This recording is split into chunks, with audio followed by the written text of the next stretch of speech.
Remix.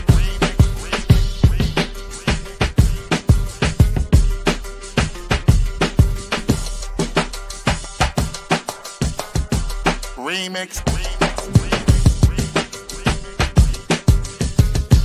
Remix. Remix.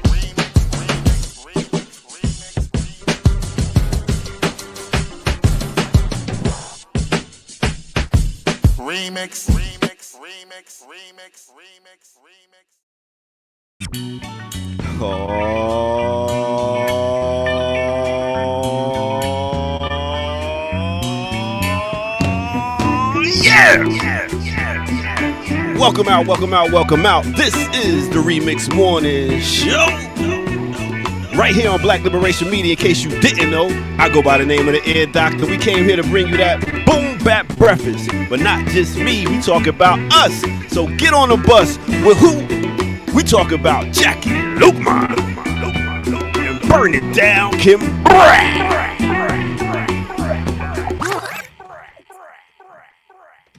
What's up, DJ? Hey. What's up, JL?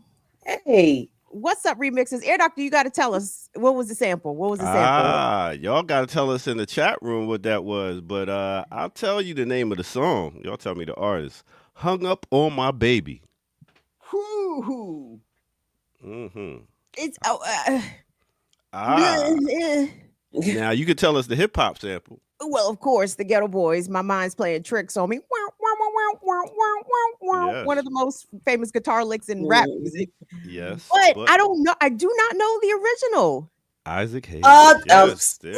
You just shoot. Damn. We're gonna do a music game show one of these remixes. I'm just gonna play songs. Y'all got Your buzzer timer is off. I know. Jackie was getting it, boys. He was like, I was like, I know who I got. Damn it. Yeah. Isaac Hayes is another one that rap owes tremendous amounts of debt and gratitude, maybe actual debt to Isaac Hayes. Woo! We got to do a classical breakdown on Isaac Hayes, Air Doctor, because yeah, buddy. That was Infinite wonderful. 8 Flow says liberating, rising, and greetings. That's a lot. Hey. That's a mouthful. Hey. I hit y'all with the Hotep Grand Rising this morning. I ignored it. I just Air Doctor hit us with the Nubian kings and queens. Yes. Who's doing the show today? Grand Rising, Nubian kings and queens. like, okay, yeah. Does the trust level just go down once you hear that? From Pretty Master Ty? much. It's like, okay. Jackie, let me ask you a question because, I never really encountered 5%ers in the world living where I grew up. My only access or, proximity to 5%er thought and belief is through rap music, right? That's it. Did you know any 5%ers in DC? Because it always strikes me as a very New York kind of thing, but I'm ignorant, so I just may not have known. Did you know any 5%ers growing up in DC?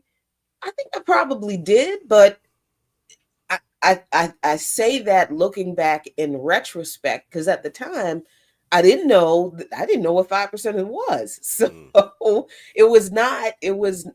I think there were some here, but that was mostly, up north. That was further up 95. It was mostly DC, not DC, New York, New Jersey, kind of thing. Mostly there were some here, but I don't think it was as big here in DC. Like, I definitely knew some people who I remember would say things about, their 5%ers, but I had no idea what that meant. So it wasn't like a big deal. But then again, don't trust me, because I was also drinking a lot then. So.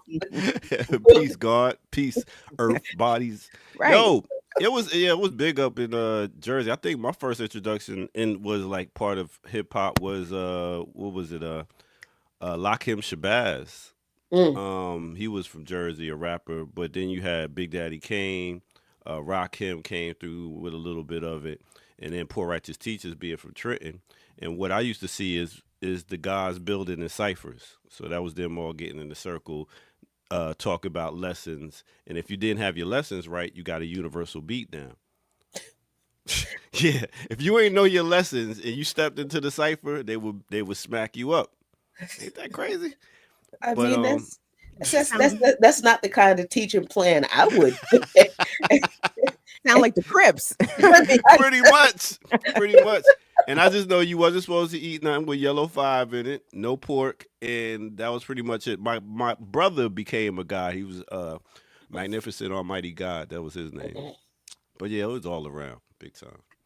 Did they all have names like that? Magnificent, yeah. Almighty, Yeah. Wonderful, righteous. Justice born our law. Oh. Towering sequoia of African truth. They had a whole alphabet. For real, from A to Z, zigzag Allah. Lord. You know what I'm saying? A, Allah, B, born. C, culture. D, divine. E, equality. Don't get me started, yo. Listen. Now, did they have his the Hebrew Israelites? Were they in New York? The brothers that just I don't remember seeing them. In DC, they yell at the whites, and it's a wonderful. they do that here in Atlanta. Oh, they yell at especially women, especially black women. I love it when they yell at the tourists though. Like that shit. Yeah, the tourists do not be expecting that shit. Like I just got off the metro. I'm trying to find the White House. Why are these Negroes screaming at me about me being a devil? Like, why are you gonna get off the metro and ask the big black dudes in a purple tablecloth with a White House? Why? They got a microphone, yes, an amplifier. Little box, One guy is holding a giant Bible. Yeah, and don't forget the tassels at the bottom of the shirt. Yeah, right. And you gonna get off the metro and ask them where the White House? Wow, you deserve to get roasted. Oh, I love it. Oh man! And what else? Was there any other religious groups that was out and about? That's about it. I mean, of course, Krishnas. Harry See, I think were they in Union Station? Am I imagining that? No, they were. They used to hang out in Union Station a lot, but they had a house in DuPont Circle for a long time. And every Friday night they would, open the house up and you could come and sit and eat, and they would, do their songs, and they didn't even, I don't think I remember them like doing any preaching of sermons. They were just like, hey, the Christians were the nice cult members. Mm. It's a legitimate religion, but people always like identified them as a cult. And I don't know where the line was blurred there between cult and religion, but that saffron rice was delicious. I'm saying. See, we used to see FOI out in the city a lot back in the 90s into 2000. I don't see them no more, like, because they used to post up right at New York Avenue and Bladensburg Road when you're coming into the city. Hold up the final call. You know what I'm saying? Bro, you got any bean pies? Yes, my sister. I got one right here. I said, bring it here. Give me two. They still out here. Like with they papers and stuff. They still out here pretty deep too. They slanging bean pies too still? Oh yeah, bean pies, bags of fruit. I'm so jealous. And I mean, they be out here in the hot weather with a triple piece suit on. And I'll be like, damn, y'all going hard for y'all getting in paradise. Something's going on. I hope paradise is cool. I hope you don't have three-piece suits ain't no joke. Give them the linen joints, you know what I'm saying?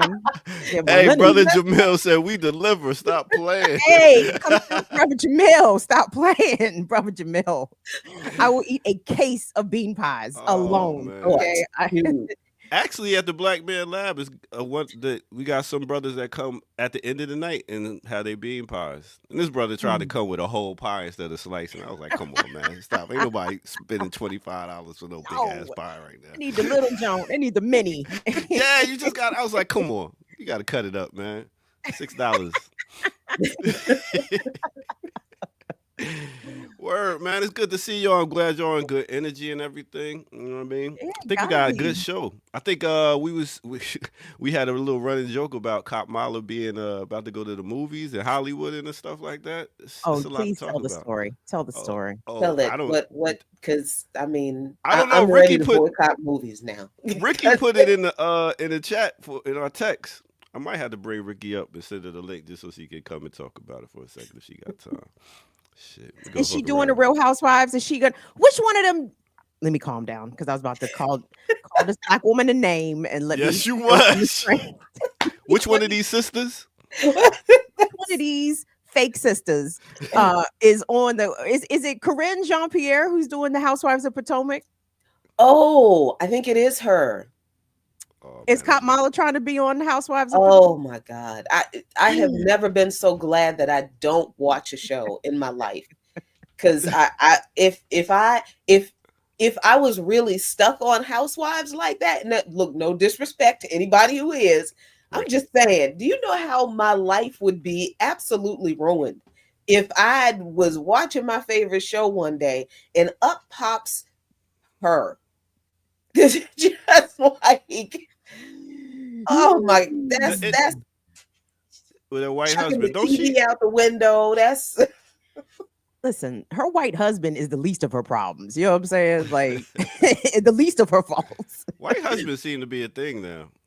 Has it been like not a that? thing. No Serena matter how much Williams. people want to make it a thing, they're not. They're not a thing.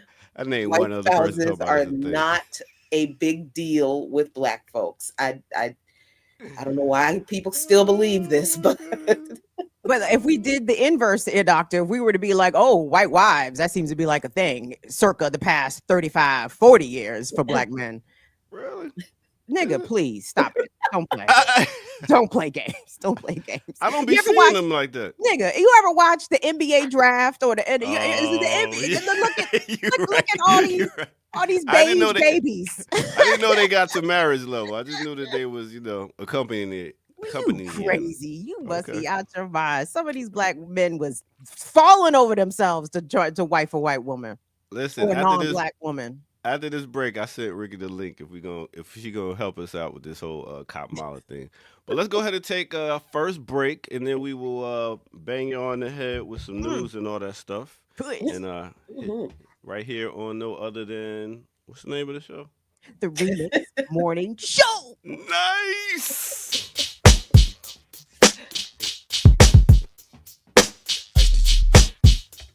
Y'all said a remix on a remix. If you want me to stay, I'll be around today to be available for you to see. I'm about to go, and then you'll know for me to stay. I got to be me. You'll never be in doubt. That's what it's all about. You can't take me for granted and smile. Count the days I'm gone. Forget reaching my phone, because I promise I'll be gone for a while. When you see me again, I hope that you have been the kind of person that you really are now. You got to get in straight. How could I ever be late when you're my woman taking up my time? Oh, how could you ever allow? Cause I wonder how I get out of pocket for fun. When you know that you're never number two, number one gonna be number one. Oh, I'll be good. I wish I could. I get this message over to you now. Okay, let me take you to a time and place. Let me take you back to 1970 with no other than Sly and the Family Stone. Off that album Fresh, the name of the song is If You Want Me to Stay, mixed with a little bit of 1998, and we are talking about the Goody Mob. Featured artist is Outkast. Off the album Still Standing, and the name of that song is Black Ice. Yes. Hit that like button, subscribe if you're new to the channel, go to patreon.com, become a member over there, get footage that's rare. And share like you care. And also go over to blkliberationmedia.org and donate and be like, yo, this is Black History Month. Let me support what's going on. That makes a whole lot of sense, right? That's what I'm saying. All right, well, let's go ahead and do that, and let's get back to the show. You know how we do. It's sustaining rain. See someone rolls around, niggas all about change. Then they steady move them keys like Bob James.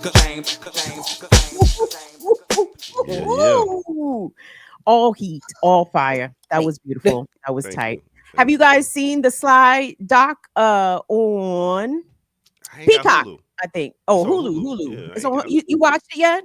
I ain't got Hulu. Oh, Now, I haven't had a chance to watch it myself. I want to check it out because I like Nelson George. Nelson George, I think, produced it, wrote it, put it together.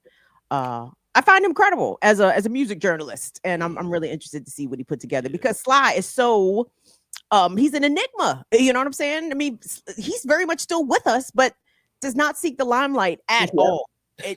A recluse. Like nobody knows where he is until somebody wants him to perform, and then he's like, "Hey," and then he goes and does this thing, and then he disappears again, and he does it. Yo, the funniest thing was watching him and Richard Pryor on that talk show, like when they was so high and they had the interview. Oh my God, that is hilarious! You ain't see that?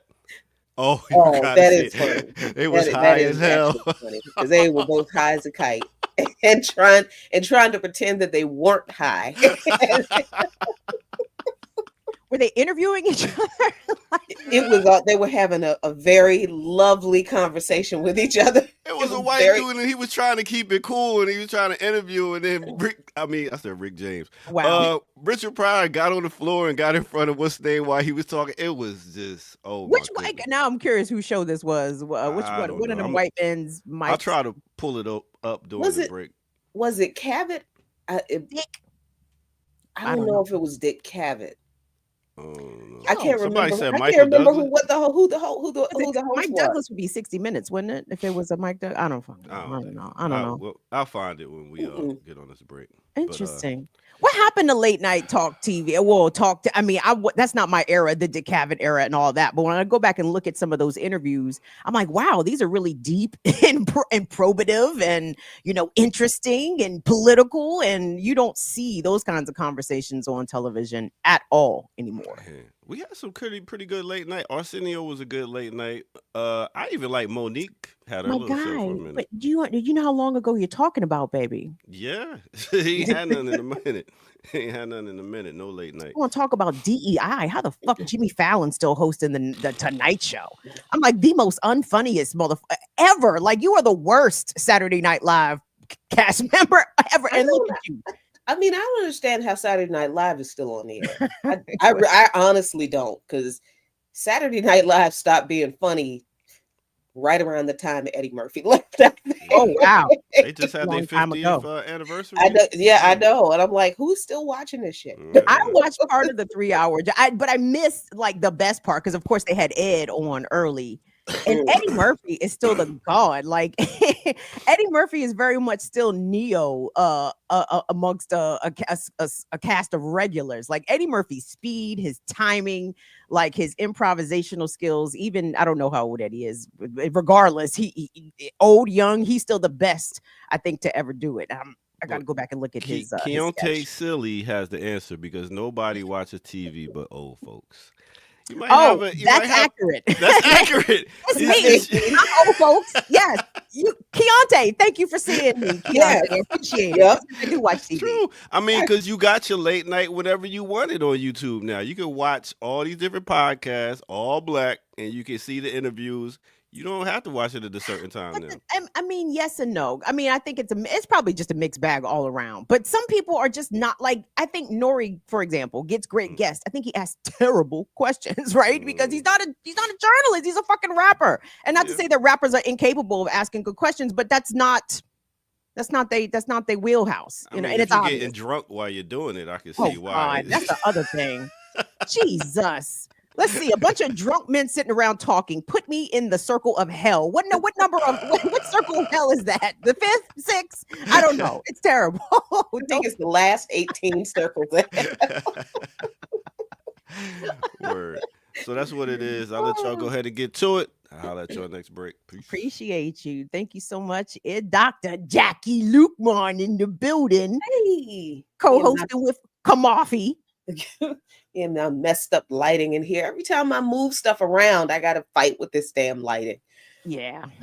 Oh, well, I said yeah, just to agree. But I mean, there's nothing wrong with your lighting. I think you look all right. You look fine. Thank you so much. Well, where did you move? Where did you move around?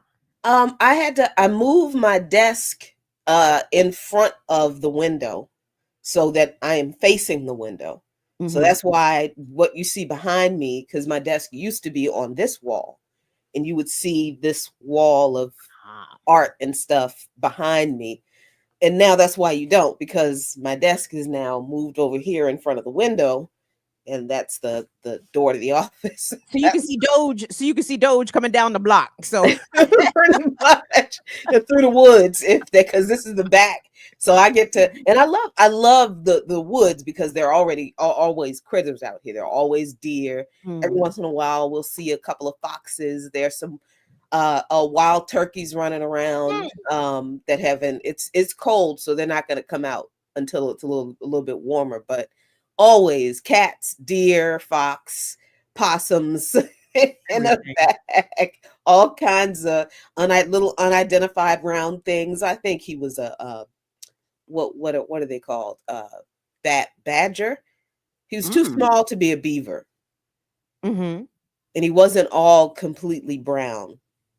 He was kind of striped, and so I'm guessing he was a badger. Just kind of trying to, trotting around in the woods. Like he did look kind of lost. He was like, I think I took a wrong turn. But that's, but yeah, so I'm just annoyed with this lighting. well,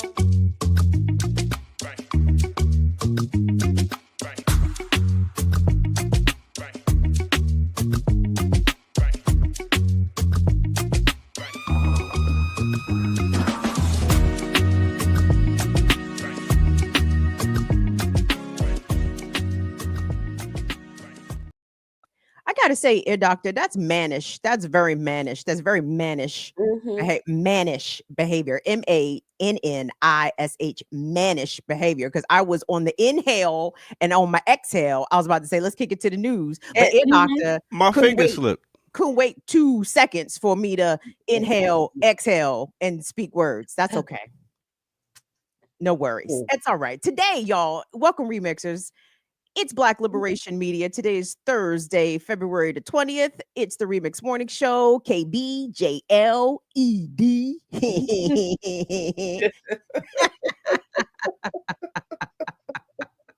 ED out here. We appreciate y'all making time to hang out with us this morning. Please, y'all, tell YouTube that you like us, because YouTube trying to steady hate on us. So please like the video. If you're watching us live, subscribe to the channel. If you're not already, go support us if you're able to. blkliberationmedia.org. Jacqueline, is there anywhere in particular you would like to begin? Yeah, let's go to, why not just start right off with the Trusky drama, the Trump-Musk drama. I'm calling them. They're getting a name. The two of them. They're Trusk. Yeah, gross. So there was a rumor floating around that a part of the thing that these two are doing with all of the access to the Treasury files and all that kind of stuff, all the information, is that they're going to give us all $5,000 stimulus checks, and from the savings that we know the savings are a lie because, number one, that guy, the white guy who looks like he's having some type of a seizure, trying to put his shades on, thinking that he's looking cool, Elon Musk, he's high on ketamine most of the time. He has admitted this, that he cannot be without the he cannot operate outside of the influence of ketamine. Is that why his speech sounds like that? Like, yes. Okay, because I'm like, does he have an impediment? Is he stuttering, or is he stoned? Other than him being a Dutch colonizer and an apartheid baby, because that is Afrikaans Afrikaner accent kind of thing. He still got it, but mostly it's because he's freaking high. He is on ketamine. I do not understand. I really don't. I get that Trump has replaced all of the top people in these agencies. He hadn't started mass firing people when these people took couches into the Treasury to sleep in. How does a whole agency full of people let them do that? Nobody can explain that well enough for me to just sit here and be like, okay, yeah, that makes sense. No, they replaced the top people, but everybody else that was still working in the joint was still in there when they walked up in there with those couches. And I can't figure out how people just let them. That's weird, but okay, all right. Anyway, do you think it was a fear of losing the job that they would eventually days later end up eventually losing? Like, people are trying to do, I guess, self-preservation, and they didn't want to get in the way because Elon could fire me. The DOGE, well, you know what? I'm sure that's true. But then when they start doing, like when you see people coming into your job who you know are not there, or do not belong there, they don't work there. Yeah, they're a part of the new administration, but you know that what they're doing is highly unusual. And you know who that guy is. You know who Elon Musk is. You know who Trump is. You know what they have said they are going to do, and you just let them do it. And look, I get everybody's afraid. I don't understand how people are like, at the same time you're outraged, and why can't we need to do something about Trump? But at the same time, everybody's excuse is, well, everybody's afraid. Well, look, if everybody is going to be afraid, don't complain about what they do. I don't, if you're going to be afraid and you're not going to do anything to stop people that you say are fascists, then stop complaining about if you're not going to do anything. Because if you are not going to do anything, why are you expecting me to do something for you when you are not going to stand up and do or say anything? You're just going to sit there and let the people bring couches and sofas and shit in and plug drives into the computers that if you did, you would be fired. I think they're just, I think, I can't say for sure, but my guess is that they're hoping that the system of checks and balances will work out, that the courts will intervene. Did you see the ruling that came down from the Black woman judge in DC who ruled against the state's attorneys generals who were trying to sue and saying that Elon and DOGE were, abusing their power, etc. Tanya Churkin, the same woman who was going to preside over Trump's J6 federal trial, but after he got elected, that got dropped. Tanya Churkin also was threatened specifically by Trump supporters, threatened her life, calling her offices, etc. So I'm like, but where's the resistance? Like, I thought Tanya was, isn't she an Obama appointee? Like, if people are relying on the courts to serve as a check on this executive power overreach, well, the courts are showing maybe they will, maybe they won't. And I guess the bureaucrats are hoping for that bigger intervention, and it doesn't seem to be coming. It's not. And I see folks in the chat with I worked in corporate America for 30 fucking years. So please don't sit here and question what I know and what I don't know. I have worked around people in I worked for a defense contractor right here in Washington, D.C. at the Securities and Exchange Commission. And yes, I understand how cowardly these people are. Because I have seen these companies, the SEC, the defense contractors, they rip employees off. During the last sequester, when I talked about the sequester, people are making a big deal about, oh my God, he's firing all the people. Did y'all forget what happened during the sequester? Good grief. That was a fucking bloodbath. Agencies, remember here in DC, when the Carter Barron couldn't have their regular summer series because of the sequester and the huge budget cuts to federal agencies that caused agencies not to operate Vaguely the way they yeah. So but this was Obama's doing his first term. Is that when the sequester happened? 08, Yes. 09? Yeah, I think that right. Yeah.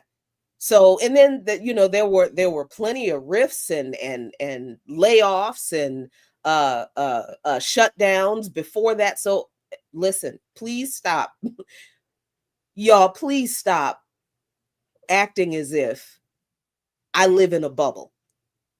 I have worked in corporate America for more than 30 years, right here in DC. I have worked for defense contractors. I have been in the office when the corporate bosses, during the very last shutdown during Trump's first administration, the bosses were able to keep their leave. The supervisors, the managers, the executives, they were able to keep their leave, but the rest of the employees had to get paid using our leave. But the contractor already got the money for the contract from the government, because that's how it works for that year. So the contractor had the money to pay us, but they wouldn't. And they told us that because of the shutdown, that they had to shut down operations. They had to close operations down, and the only way we would get paid is if they paid us through our leave. And everybody that I worked with went along with it in public, but they quietly complained in the background. And I told people then, if you are not going to say anything about this, I get that you probably can't stop these people from doing it, but if you're going to sit here and complain to me and other people about it, why don't you complain to the people who are doing it? Because I sure did. But I'm just a pain in the ass with a big mouth. And I kind of figure if you're going to fuck me over, I'm not going to make it easy for you. You're going to have to fire me, because I'm not just going to sit here and let you treat me like shit and expect for me to be thankful about it. Because see, let me tell you what they did. They told us that they were going to lay us off, but they were going to pay us whatever our leave is, you know, out of our leave, so that whenever the government shutdown ended, we wouldn't have any leave left. And that's exactly what happened. And then as a gesture of good faith, the company had a little like a lunch event for us at the Securities Exchange Commission, where the contract was, where we worked. And they gave the employees, first they had, it was a pizza lunch, because you know, pizza, all workers love pizza instead of their damn pay, right? And their benefits.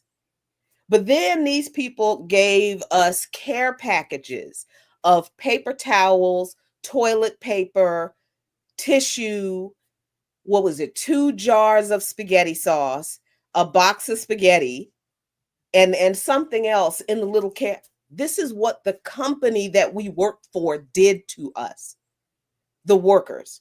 So that differs how, but between what's going on with government workers now, who are getting 9 p.m. emails saying that, you know, your work is terminated, don't come back, and they don't have access to any of the stuff. They're not getting any answers about their ongoing health coverage, where if their leave is going to get paid out. They're getting zero information. And I understand that the government has done cuts before to its federal workforce. At the same time, I don't know if a billionaire supervillain was the face and brand behind the elimination of thousands of federal government positions. And with Elon, obviously self-dealing in the same way that Trump did in his first term, blatant violations of the what's the clause? It's not emolliation. Emoluments. Emoluments. Thank you so much. The emoluments clause, which, by the way, the attorneys generals of DC and Maryland did sue or attempt to get him, whatever, in trouble for violating the emoluments clause, and it just didn't go anywhere. So people were like, how come no one's stopping Trump for self-dealing? They did make an attempt and it failed. But this varies. This is very different because Musk obviously canceling all kinds of government projects, but at the same time, you see SpaceX getting new contracts. I wasn't able to confirm whether or not this was an accurate story, but Tesla, I heard, got 400 million in contracts for Cybertruck fleet, for a federal government Cybertruck fleet. So the blatant way in which this billionaire has meshed himself, and again, he's not different from people that pay K Street lobbyists to go in and basically do similar things, to write laws and have their influence on government agencies. But this does appear to be just a bit different. Would you stop? You wouldn't agree with that, Jackie? I don't care how different it is. I don't care. I don't understand how people who claim they want something different, your bosses are treating you like shit. The new bosses are treating you like shit. You've been being treated like shit. You complain about how they treat you, but then you don't do anything. You don't do anything. You don't say anything. And this is what I'm talking about and look, I don't care. I don't care why people do it. I don't care. I'm tired of it, because here is the truth. Nothing changes until people change it. So people can sit in the chat and they can sit in their office and they can make all kinds of excuses. Oh, people are scared. I'm scared too. Do people not realize that those of us who are organizers are always afraid of a knock on the door in the middle of the goddamn night? Open the door, FBI.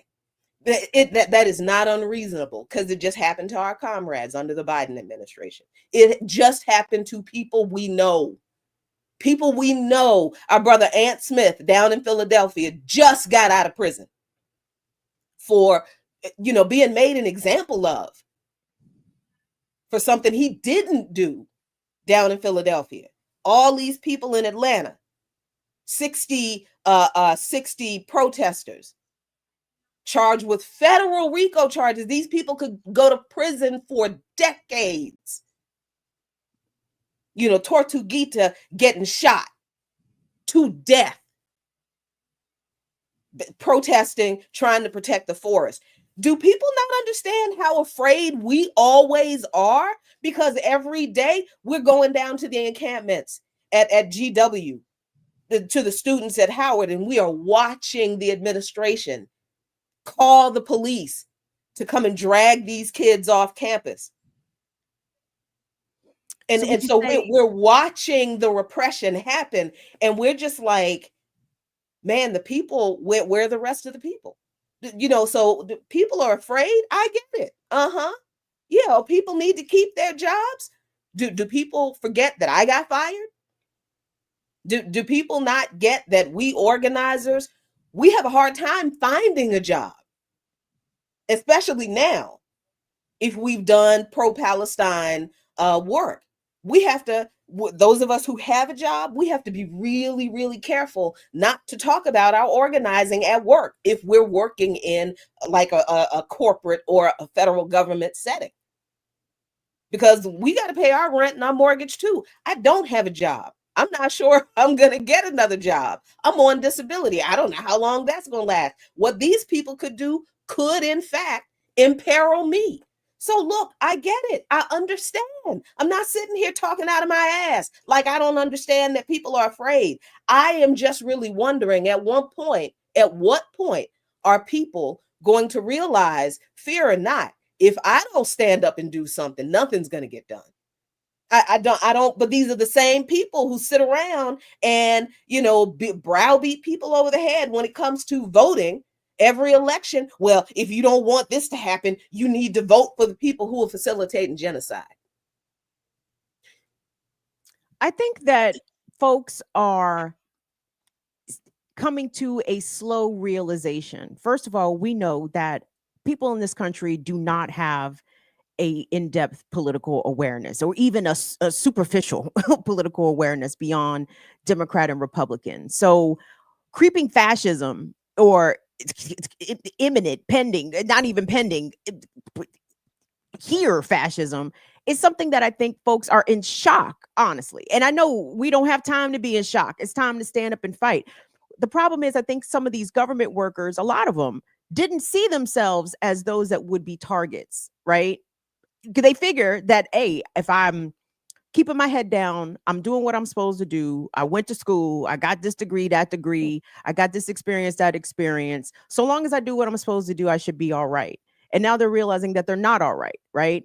And that is something that is a stunner to them. But I don't think, I think in part because Americans have such a poor grasp of world history, of revolutions outside of the U.S. the American Revolution. They don't know what it looks like when a dictator is coming to power, when an authoritative figure is assumed the reins. And they're still trying to unpack it. The problem is the Trump administration and DOGE are moving at such speed, and this was intentional to try to overwhelm everyone as much as possible, not just the government workers with all their, executive orders and mandates and mass firings, but what this looks like out in the world with these, different plane crashes, there's a lot going on. So I think that people are just mentally overwhelmed, and they don't know what it looks like to fight. That's because they have been conditioned to hate us. That's true. And look, all of that is true. All of that is true. But why do people think that is also not true for us? That nothing ever changes unless people change it. And this thing about this is why we have talked about you need to at least read. If you're not going to join an organization, damn it, read some books that we recommend. We've been telling people to read Blood in Your Eye for damn near ever since it's been out. Because this argument, this discussion about fascism and creeping fascism, and now it's full blown, but nigga, it's been fascist. This country is a fascist country. You just don't read, beloved. George Jackson told us in 1975, fascism is already here. So why are we still having this argument about Donald Trump is ushering in fascism? No, Joe Biden was an authoritarian president. So was Obama.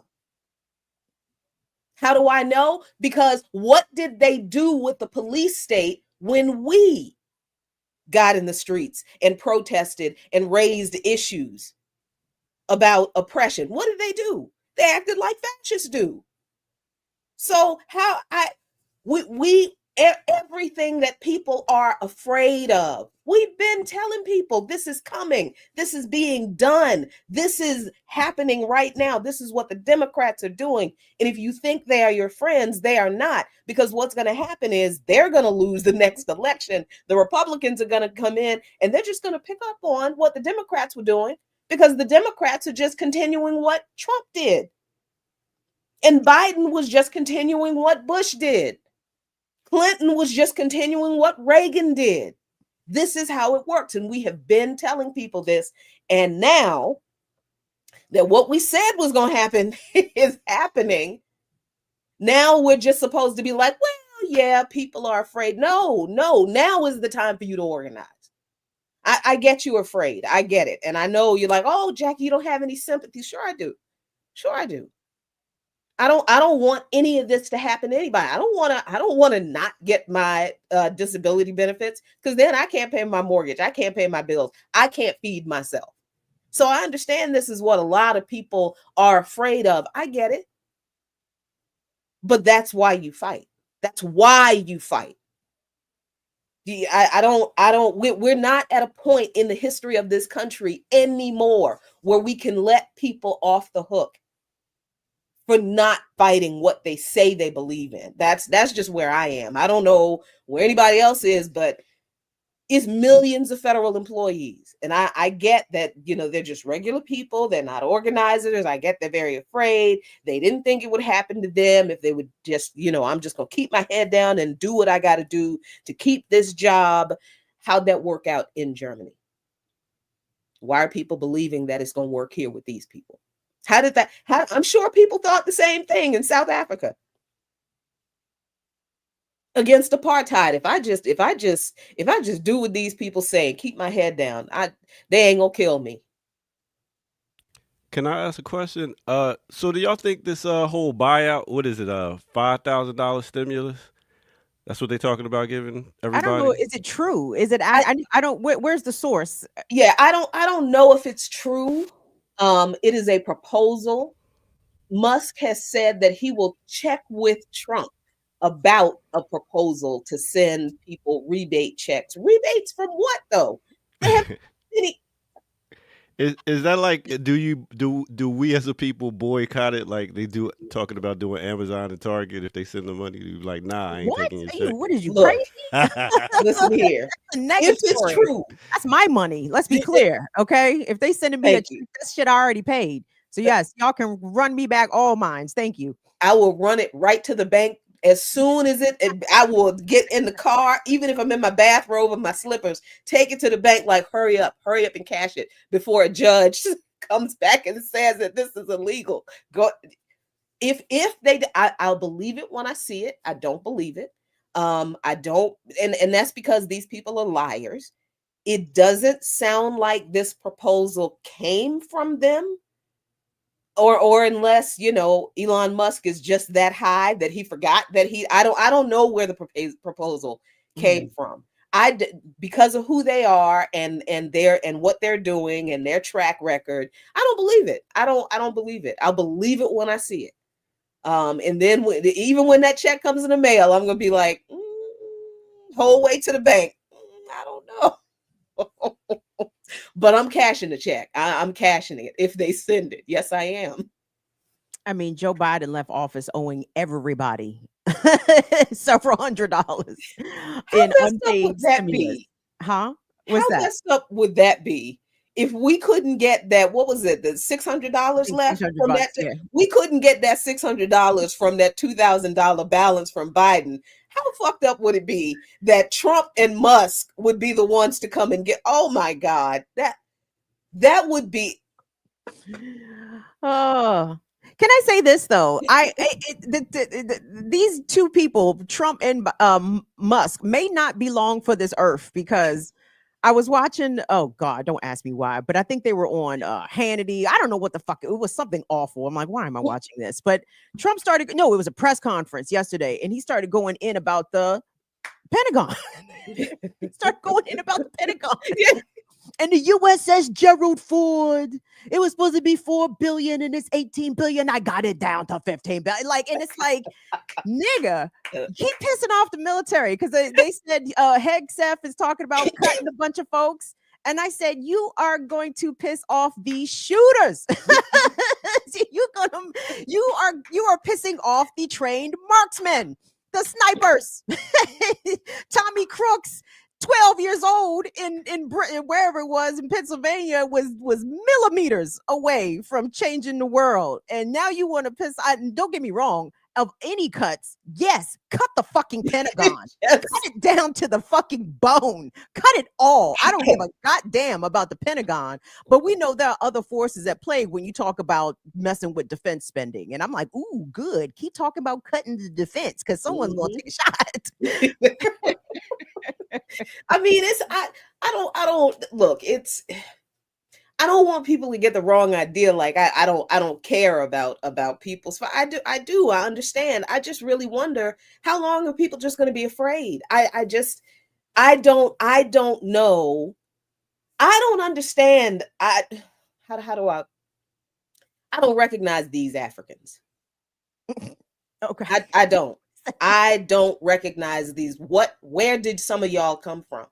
I have not. I understand how deeply indoctrinated we are, but man, they indoctrinated the fight out of your DNA. Is that what they did? Did capitalism and celebrity and Love and Kendrick and Glorilla them and Jay-Z and them did that stuff just suck the struggle out of your DNA that our ancestors put in that joint? I don't recognize y'all. I don't recognize like that this what I'm not seeing among a lot of us. And I know there's a lot of class issues. There's a lot in what I'm saying.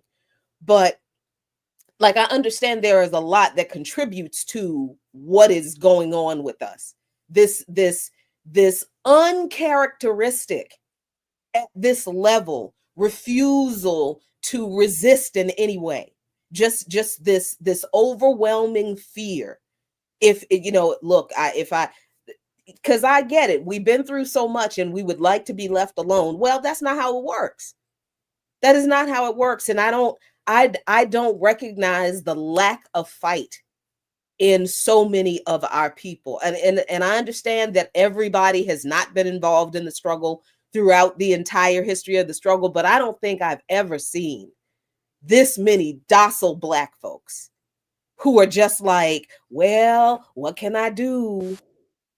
Do you take any courage, any optimism from the scenes that played out in Lincoln Heights, Cincinnati? What was it, 2 weekends ago or last weekend, when the Nazis rode up in the U-Haul, masked up, armed, and the Black folks came out also armed, yes, ready for that fucking action, right? I feel like our folks are ready to defend and are ready to fight. But to your point about it being a class kind of thing, like I don't know what it's going to look like if the Nazis roll up. And they have rolled up, by the way, in Northwest DC. They have come down to Anacostia.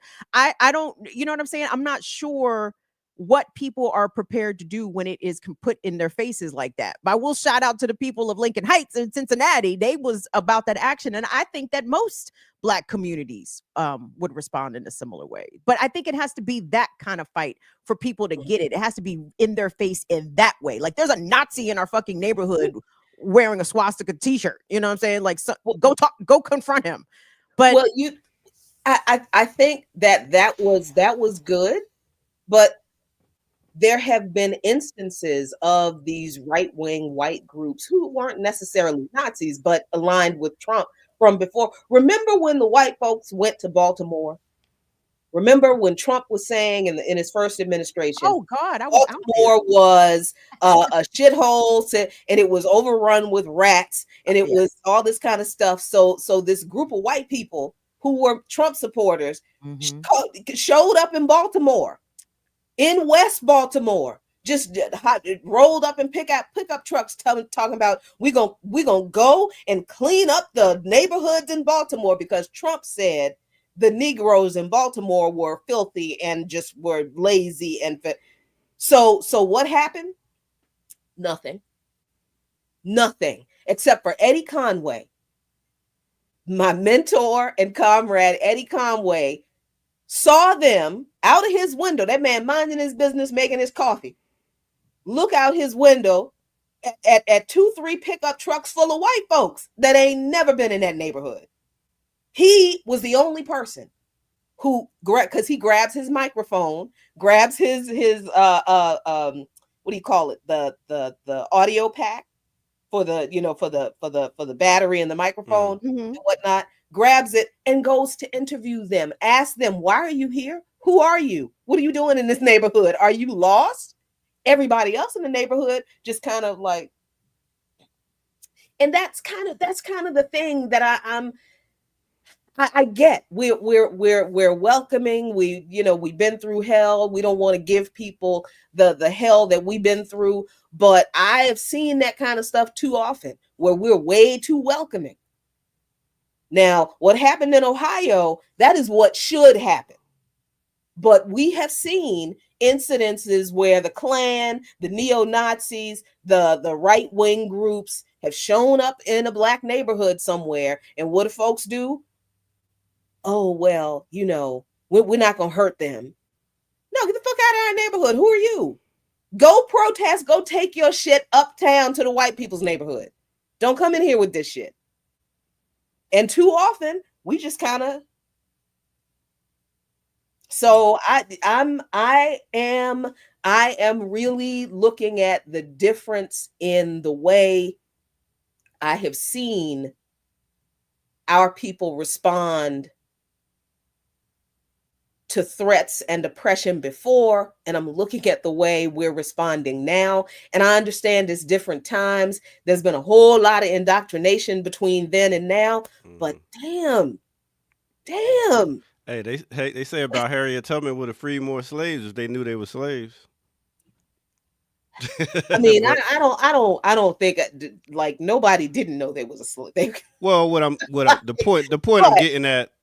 Yeah, the point I'm getting at is a lot of people feel like they're part of Team USA, and I think it's been trained and indoctrinated into us to be like, all right, we're on this team. We're finally gaining equality through money and being able to get more money. Now I feel like I'm part of this America. America is my land too. So it's like now the people feel like they're.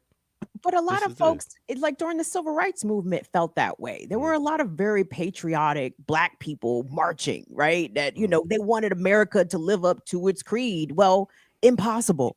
You know what I mean? I appreciate the optimism, but it's impossible. America's never going to live up to whatever false, lofty, moral standard that it set forth in the Constitution and the Declaration of Independence. It's just not possible for it to do. But I hear you, though. I mean, folks want to, they're comfortable. Mm-hmm. You know what I'm saying? Like, I have a nice car. I have a comfortable home. I have a little bit of money in the bank. I got Netflix. I got, Amazon deliveries. Like, what you mean revolution? That means no one's going to come bring me my shit in 2 days. Motherfuckers got Hulu. I ain't got Hulu. And see, and this is, and I understand that. Please understand, I'm not sitting here literally asking why aren't people doing. I know why people aren't doing anything. I know, and I am saying this is as much of a problem as the people who are doing the things that are making everybody afraid. This is what I'm saying. You can't complain about, oh my God, the fascists are running everything, when you are letting the fascists run everything. When you open the door and let the fascists in, you knew they were fascists. You knew they were fascists. How come you let them in? How come? I get it. All that he replaced the people he replaced the top folks with, they're the ones who are firing people. What can people do? I don't know. Why don't you do something and find out what will work? That is a part of organization. We don't know every, with certainty that the things that we do will result in the things that we want. What we do know, that if we don't do anything, nothing will change. That is what we know, that much. So a lot of what we do, it is really just to do exactly what I'm trying to do now, to get people to see we at war, yo. We are at war, and nobody can afford to sit on the sidelines now. Everybody getting their ass kicked. What are you going to do? That's what I'm trying to get at. And people are just making excuses about why people ain't doing shit. And I ask folks in Germany how that worked out. And on that note, we're gonna take a quick break because Jackie is on fire. And hit y'all on the head, and we'll be back with some more right here on the Remix Morning Show.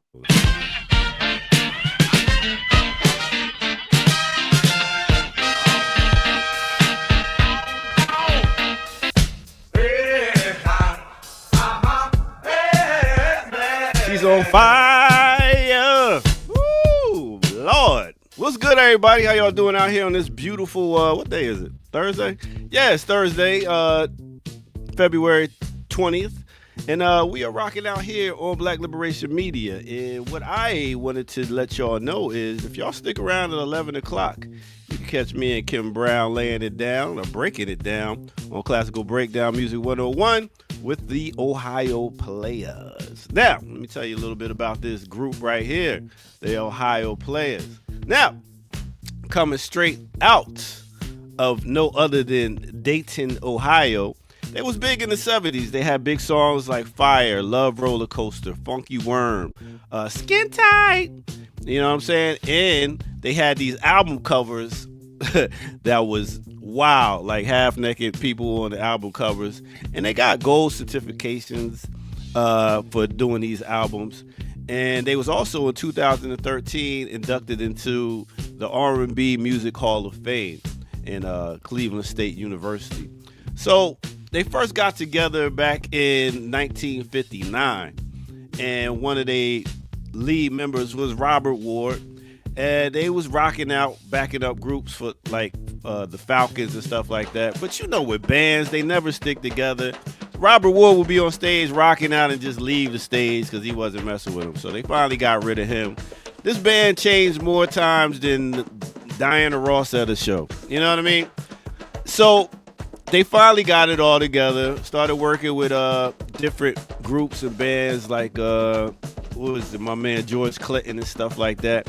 But Love Roller Coaster was one of their biggest hits, and it knocked it out the box. They have more than 15 albums, so you need to go check out some of these albums. Bangers, and a lot of people sample their music too when it comes to that. So they got 15 albums, one live album, and a bunch of compilation album, and did production for a bunch of people. So check it out. We talking about Ohio players. You want to learn some more, come back at 11. All right, with that said, let's go ahead and get back to the Remix Morning Crew. You know how we do.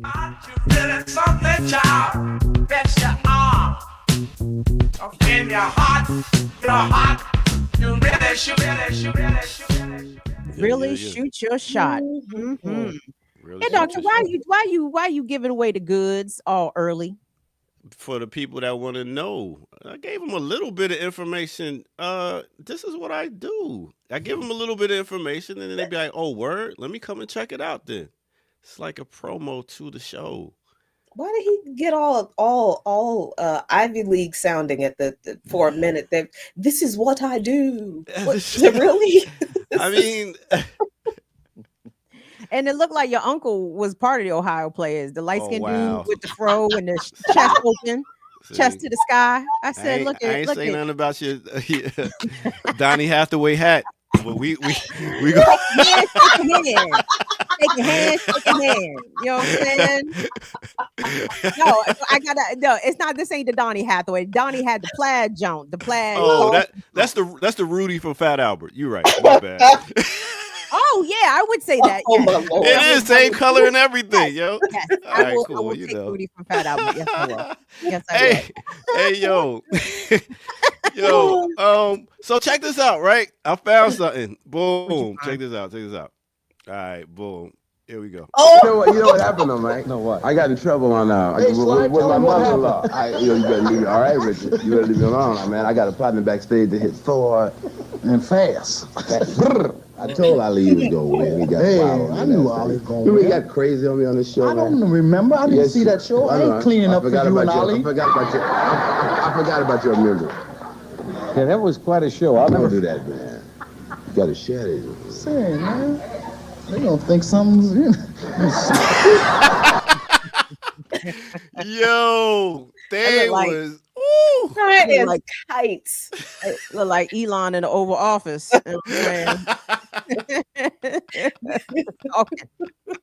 Elon isn't even that much fun when Oh, he's my high. God. He's just Question was in the chat room was, what does that drug you say? What does it do? Ketamine? You said? ketamine. Ketamine. Ketamine, Well- it's a boost. I mean, it's a stimulant, right? It's something because I think it used to be used as a cat tranquilizer. I knew some No, not a cat tranquilizer. Ketamine is an elephant special tranquilizer. K. Yeah, I knew people used to Ketamine snort it, is like, a back in the day. tranquilizer for large animals. Yes. Wow. It is. Yeah. And you know, as I guess it should be, it doctors are doing experiments on microdosing ketamine to see how it would affect, like, you know, severe depression, things like that. But yeah, It's a narcotic. Like, make no mistake about it. Like, it's a drug. It ain't no. I mean, not to say that Adderall and Vyvanse and those kinds of things are also not drugs, but ketamine, I think, is a little bit beyond those things. Yeah, I don't think you should drive off ketamine. Shit, is it? I mean, I don't know. Actually, I don't know how you do. I don't know how you do. I don't know how people walk on ketamine. I don't. That's like ketamine is a weird. Yeah, I don't. And this guy says that he cannot function for long periods of time without ketamine. So this man is literally high. He is high. And nobody figures this out. Nobody realizes that motherfucker is high as a kite. Just knock him over. I think they realize, again, white men, status, billionaire, class, whatever, can do whatever. It's so wild when I hear Trump talk about, oh, these DOGE geniuses, they all got IQs of 180. And I'm like, okay, let's assume that that's true, which I don't think is true. It's not true. Let's assume that it's true for a second. High IQ does not denote common sense. Like these so-called intelligence markers, like Elon's where is the evidence that Elon's a fucking genius? You have to show me the proof. Just because he had money to buy a company, that doesn't make him a genius. He ain't no physicist. He ain't no scientist. He's a money man. He's the bankroller. That don't make him a fucking genius. But anyway, these are the standards by which white society judge themselves by, right? They don't look at their DEI as fucking DEI, which is exactly what it is. Yeah, I had a high IQ. All right, well. My point. Thank you. Whoa! For once, I was like, nope. No. But I got common sense too. Oh, word! Oh, you got common sense. I walked into that one. All right, I catch y'all next break. Thank you. Oh my gosh. Remixers. Y'all on the ups and ups out here. Y'all on the downs and downs. We need y'all to get on the good foot. As my fellow old people say, we say get on the good foot. Remix Morning Show, Black Liberation Media. Thank you guys so much for being here. Kim and Jackie on the scene, Ear Doctor in the cut, Remix is in the chat. Happy Pisces season, by the way. I think that's another reason why everybody is all befuddled and upside down. Pisces season always sends me into a odd place. I feel like Pisces is like my opposite sign. So when Pisces season happens, I'm like, I don't understand any of this water. we're in a water season. I'm a fire sign. Wake me up when we get to Aries so I can reignite my little flame here. Jackie, what is Libra? Because I don't pay a lot of attention to what is Libra. Oh, Libra's air sign. See, that's why you and Rakita Ryan get along so good, because that fire and air, you know what I'm saying? Those are compatible signs. I see. Fire and air compatible. Okay. Air feeds fire and vice versa. You know okay, Dion Warwick out here. What the? Dion was a psychic. Dion was on the Psychic Friends network. I mean, that was. This is astrology, nigga. This is science. I should have known where we were going to end up when Dion Warwick showed up on the Psychic Friends Network. I should have known then. Oh, we're cooked. Oh, man. The people is cooked. Lord have mercy. Listen, whoever was whispering to Dion from the other side obviously told her the right things, because Dion's still here. True. I got no. I do not claim to understand all of the spirit and ancestral realm. I know it exists, and I don't doubt that the ancestors, some are communicating with some of us who will listen. But the rest of them, y'all ain't got to say nothing to me. I'm trying to be obedient. Leave me alone. I don't need a sign. Thank you very much. Anyway, I was gonna say I watch a lot of paranormal, cryptid, blah blah blah. I watch all that shit, right? But and I like the psychic medium show, whatever. Judge away, chat. I don't care. Okay, but what bothers me is that the whole psychic medium TV it's so white. It's so white. I'm like, where are the black women? Where are the black queer? Where are the black male medium psychics? Because you would think if you was just watching that kind of content that there are no black people in those spaces, and I disagree. I know our people hear all kinds of voices. I know black people talking to all kinds of things beyond the visible realm. So if y'all know where some legit black mediums are, and I'm not even talking about for me to go consult one. I just like to watch people work. Let me know. Drop them names. But anywho, Jacqueline, where should we go next news-wise? Because I have to confess, I'm a little checked out. So no problem. That's because this is always on. I cannot turn this. There has not been an antidepressant that they have found that turns this shit off. So it's just we do got a run I have sheet. tried. We do have a run sheet. Shout out to Sister Erica. Yeah, we have a run sheet, and from the run sheet, here's another. This is I want to get to this this third story because it's just funny to me. But is it funny Ukraine? Is it Ukraine? Is that that's actually no wait. That is where I want to go. Okay, yeah, that is where I want to go next. But okay.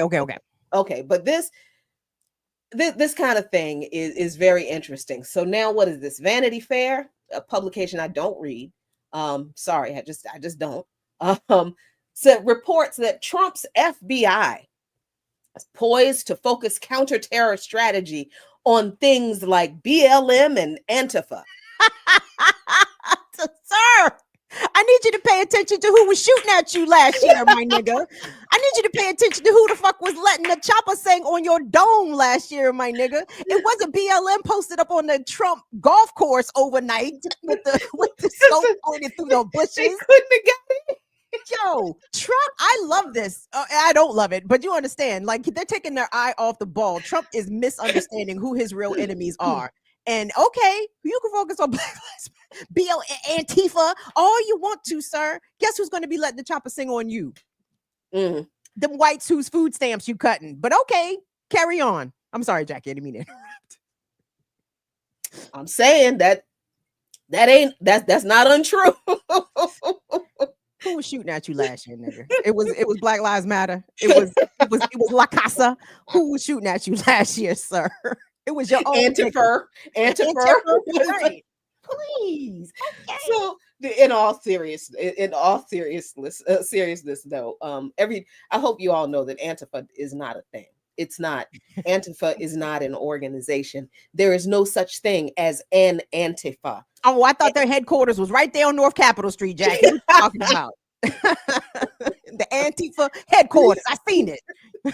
I mean, that just Anti-Fascist Action is an organization that was founded in the UK several decades ago, and they still exist. Anti-fascist. What's the other? I can't remember. The Anti-Fascist League or something or other like that. That's an organization that's also in another country. There is no such organization called Antifa. Anti-fascist is an ideology, and the ideology is exactly what it's called: anti-fascism. That's so. These people are. This is how you know they're not smart, because Republicans introduced a bill in the House to criminalize Antifa. How are you going to criminalize an organization that doesn't exist? So these are the kind of people who are doing this. Trump is saying in Vanity Fair, or Vanity Fair is saying that Trump's return to the White House is signaling a sea change. And this is the problem with this. In American counterterrorism strategy, the pardons and commuted sentences of more than 1,500 people charged with or convicted of crimes during the failed January 6, 2021 insurrection included the leadership of the Proud Boys and Oath Keepers, violent, seditious extremists who were neck deep in the political violence of the first Trump administration, which reached highs not seen since the restive late 1960s and 70s. Excuse me. Let me see, where all the way down here, go to all of this stuff.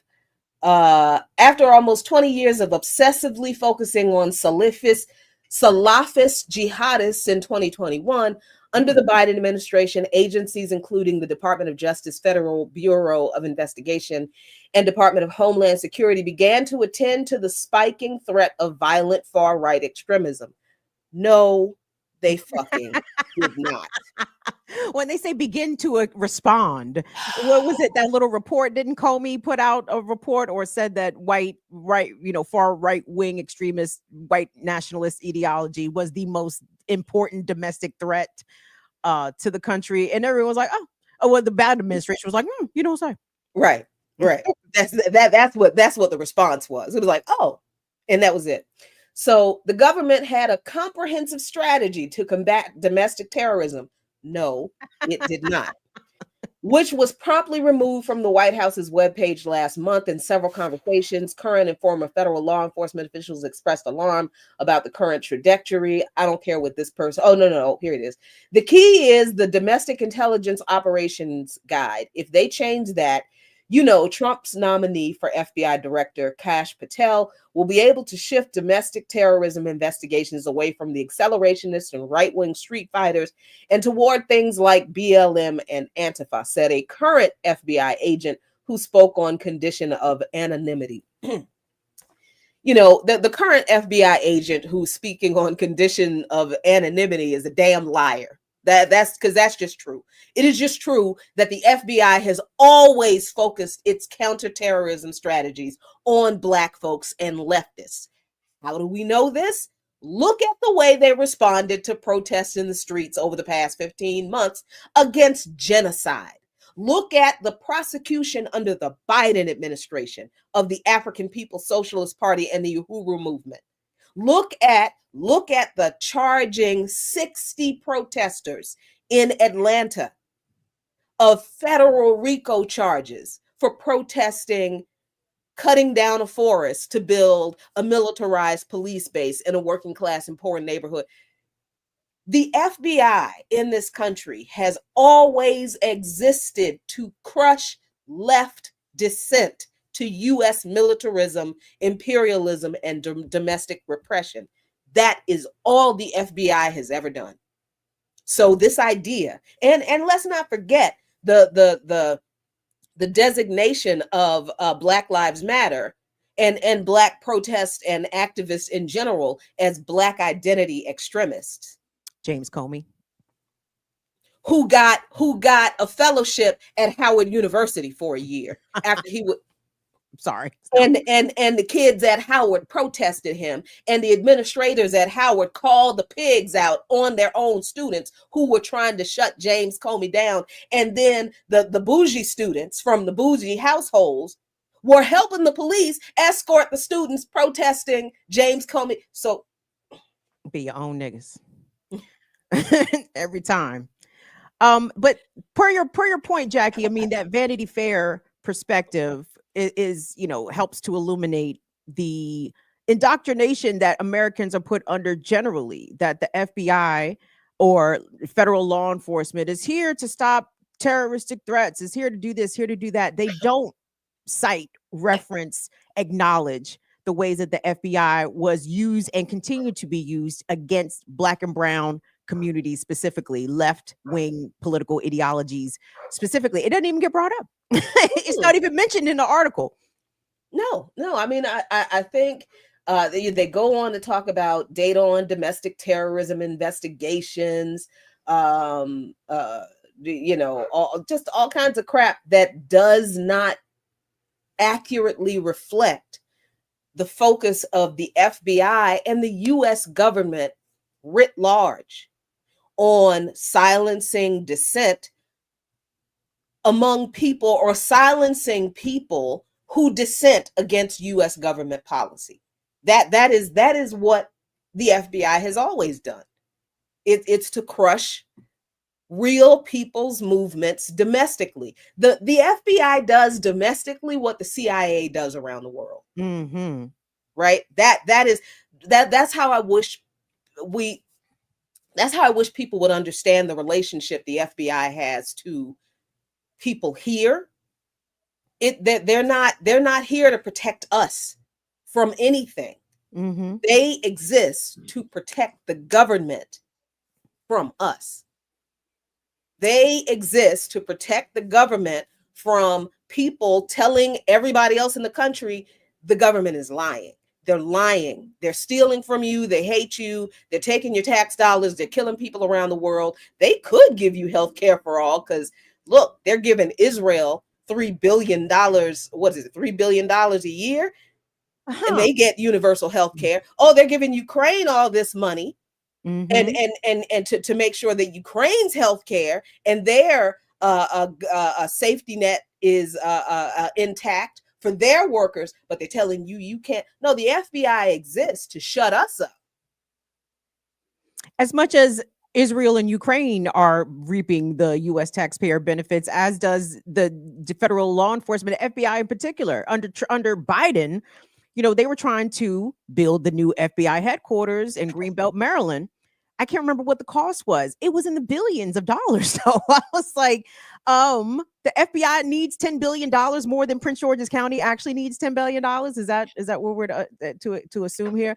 But even to your earlier point, Jackie, about Black people in particular being docile and not fighting back. I remember under the first Trump administration when James Comey was the FBI director, and I don't know what the fuck he had done. He pissed Trump off somehow, and he came to testify in front of some congressional committee, and all these the FBI agents came in wearing the t-shirts Comey's homies.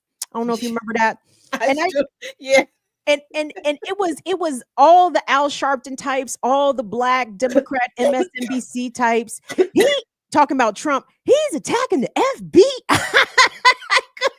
I said niggas have gone completely crazy. When Black people were upset that Trump was going after James Comey, I said niggas have gone out of their gourd 100%. Mm-hmm.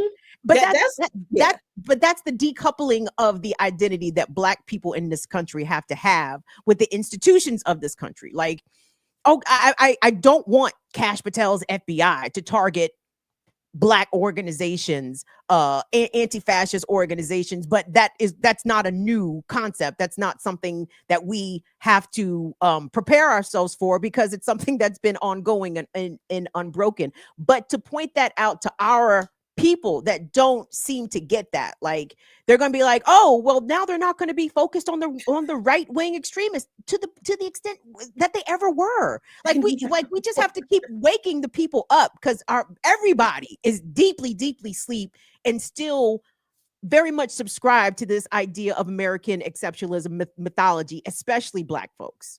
Yeah, I think that's absolutely true. I mean, this is asking people, why are you not fighting this, is a part of that, of confronting the internal contradiction. Because at some point everybody should be asking themselves at this moment, particularly.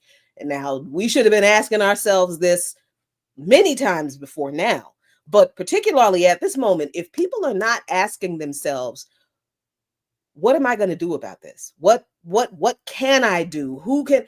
Then there's no hope for you. There is no hope for you. These are internal contradictions. The indoctrination of our people, the class antagonism that we have, the allegiance that we have with the state, believing that the state exists to protect us too, because we've been good citizens, right? We've done what we were told to do. We've worked hard. We've gone to college. We've got the degree. We've got the good job. So I've proved that I'm a good citizen. So you have no reason to come after me. So, but I'm just going to put my head down, because in the back of our minds, we know we can't trust these people.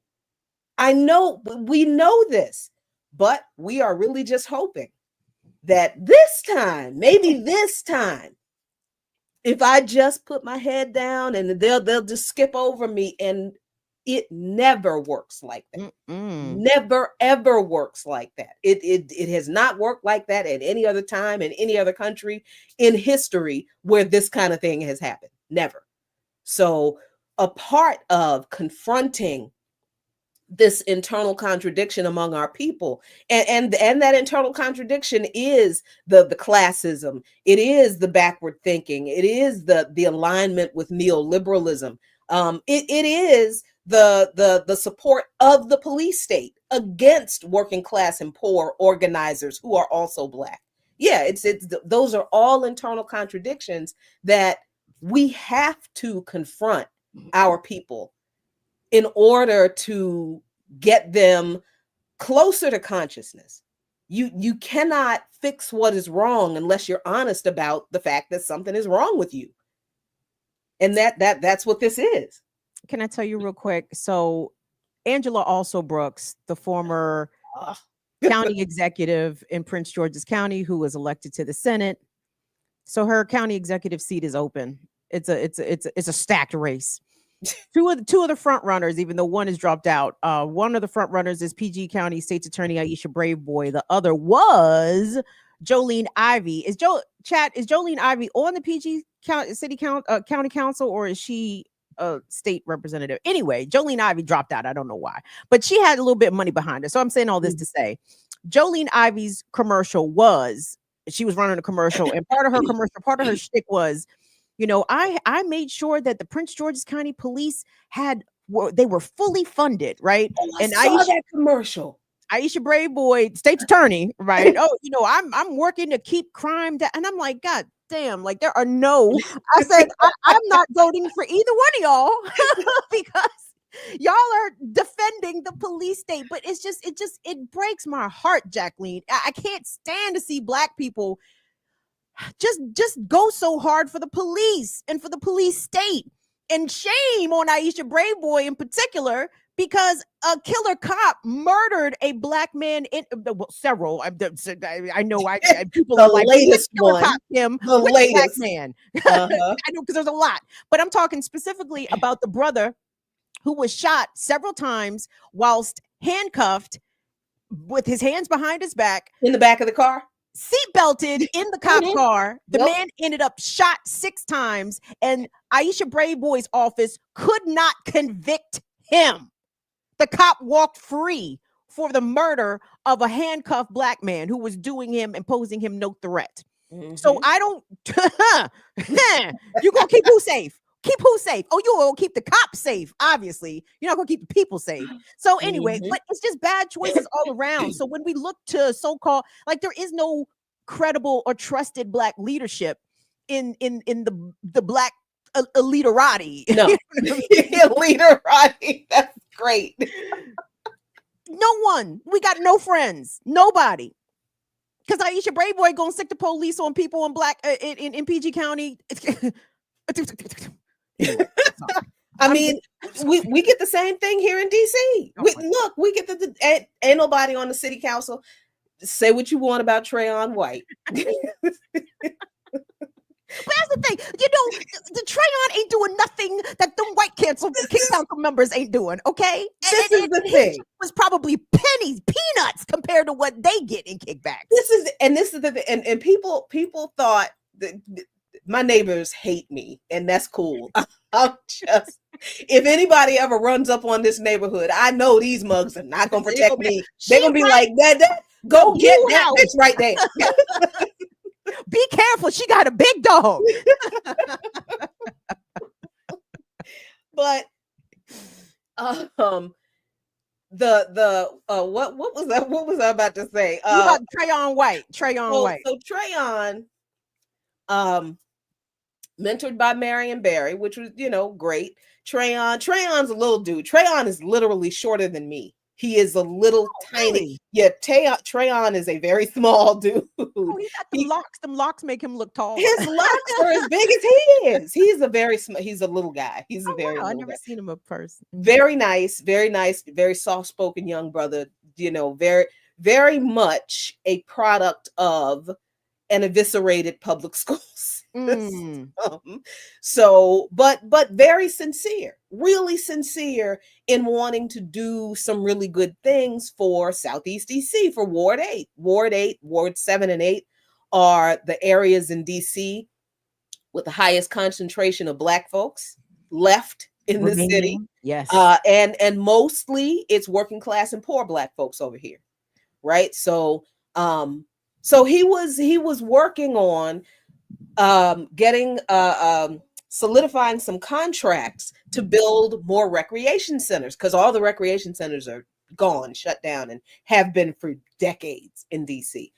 So that is, I think that is the context in which this so-called bribery thing happened, where I guess he was getting kickbacks on a contract that he secretly promised somebody, and it was like a small amount of money. What he allegedly got kicked back, it was less than $20,000, and that's the thing I was mad at. The violence interrupters contracts is what I thought it was.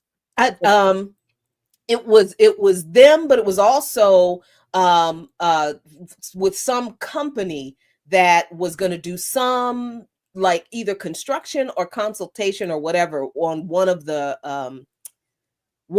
community centers, recreation centers he wanted to build. So, but yeah, it is also the violence disruptors contract, because then the city council turned around and said they needed to investigate the violence disruptors. Mm-hmm. And shut that whole program down. Did they really? They shut it down? They didn't shut it down, but the police and some members of the city council, after this, this sting was exposed, then they were like, oh, we need to shut this program down and it needs to be investigated. So it's like, we don't trust these people either. Tryon White, you're right. He didn't do anything every other politician didn't do. I don't care that he got kicked. I don't care that he got kickbacks. The thing that pissed me off is like, dude, you gonna do this and you only gonna get like $13,000. What is wrong with you? No, if you are going to enter into a life of political crime, truly make it count, because you're gonna get caught. They are looking at you, because he has not helped himself in the past by saying things that cause him to be looked at, like the Rothschilds control the weather. That kind of shit that you get from these. Yeah. Oh wow, he did. Yeah. Okay. Yeah. And it's the kind of weird shit that you get off of these YouTube channels with people with conspiracy. And it's like, man, y'all kids gotta put the damn cell phone down. Stop getting your news and information from YouTube. Stop. And Instagram. That's not. So he had to have people around him who were like, you can't, that first of all, Tryon, that's not true. Second, you can't say shit like that. Don't. So yeah, he's very sincere, but he's also very politically immature. Right. So and that's just true. To be fair, Marion Barry would say anything out his mouth. Oh, yeah. Like Marion Barry. Yeah. Marion Barry would say anything out his mouth. I mean, that's true. That's absolutely true. But this is what I'm saying. It's like to act as if Tryon White is doing things that are just unprecedented in DC politics. Oh my God. Oh, come on. People have said and done worse. So I'm not for eviscerating this guy's career in politics of all things, because he took a look. Man, come on, stop that. Well, speaking, if anything, if the Black bourgeoisie wants to take aim at a Department of Justice, you can absolutely take aim at Joe Biden's Department of Justice, because whatever you think, seemingly Black politicians were at the center of many of these investigations. Tryon White in DC, there was a Black woman on the Boston City Council, I think, who was charged federally for little money, tiny bits of money, little 5 figures worth of money, so-called bribery, so-called kickbacks, and many others. So I don't know, but hold on, Jackie. I want us to get off of this. I want us to talk about Ukraine, because the European white tears are so glorious. I don't even know which cracker this was. Maybe it was Schultz. I don't think I know what the German chancellor looks like. but it was one of these accented crackers addressing a room full of other accented crackers, and the cracker couldn't even get through his sentence because he started crying. This nigga started crying because America has turned it back on European security and the European. Oh, girl, all I do is watch BBC and the call-in radio show. Oh my God, the whole European continent is shook up. And I can't help but to giggle just a bit. I don't know why. Why am I tickled by this, Jackie? Why does this tickle me so?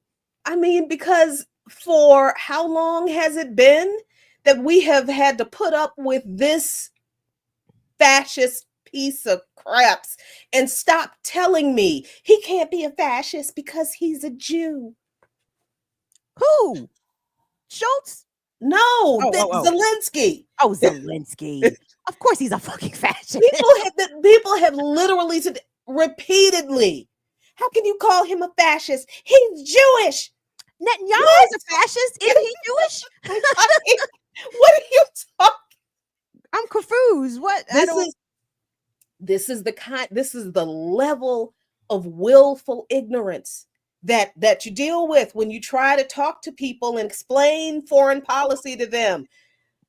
So we have dealt with this man's gaslighting, his coke-fueled gaslighting, because you can't tell me that man is not doing like mountains of cocaine off of his desk that is paid for by the U.S. government under Biden.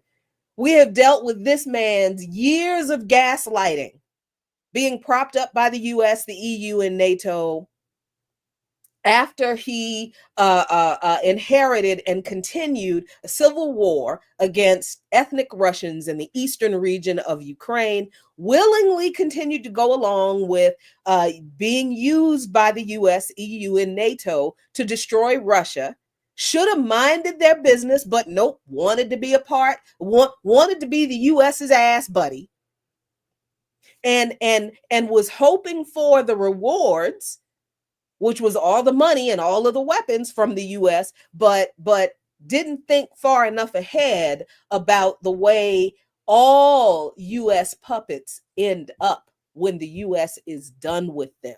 And that is where we are in this saga of the US, EU, NATO proxy war using Ukraine against Russia. We're at the part of this narrative where the proxy entity gets busted out by the US. And that is what is happening. BlackRock, Vanguard, whatever other private venture owns Ukraine. Ukraine is being ripped apart and sold off by, for parts by private US and European equity firms. And Zelensky has realized that everything he was going to get, he has gotten. He is no longer of use to the United States. And that's what he's mad at. He's mad because they are throwing him away now.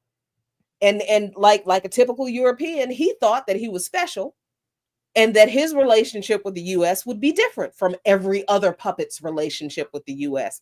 Not so. So this situation with Trump meeting with Putin or Rubio, rather meeting with Putin, because Trump has not met with them yet. It's not because, these people are anti-war. They're not anti-war, please. They want that money for themselves. But they're also very invested in pan-European hegemony, and they don't want white people killing each other.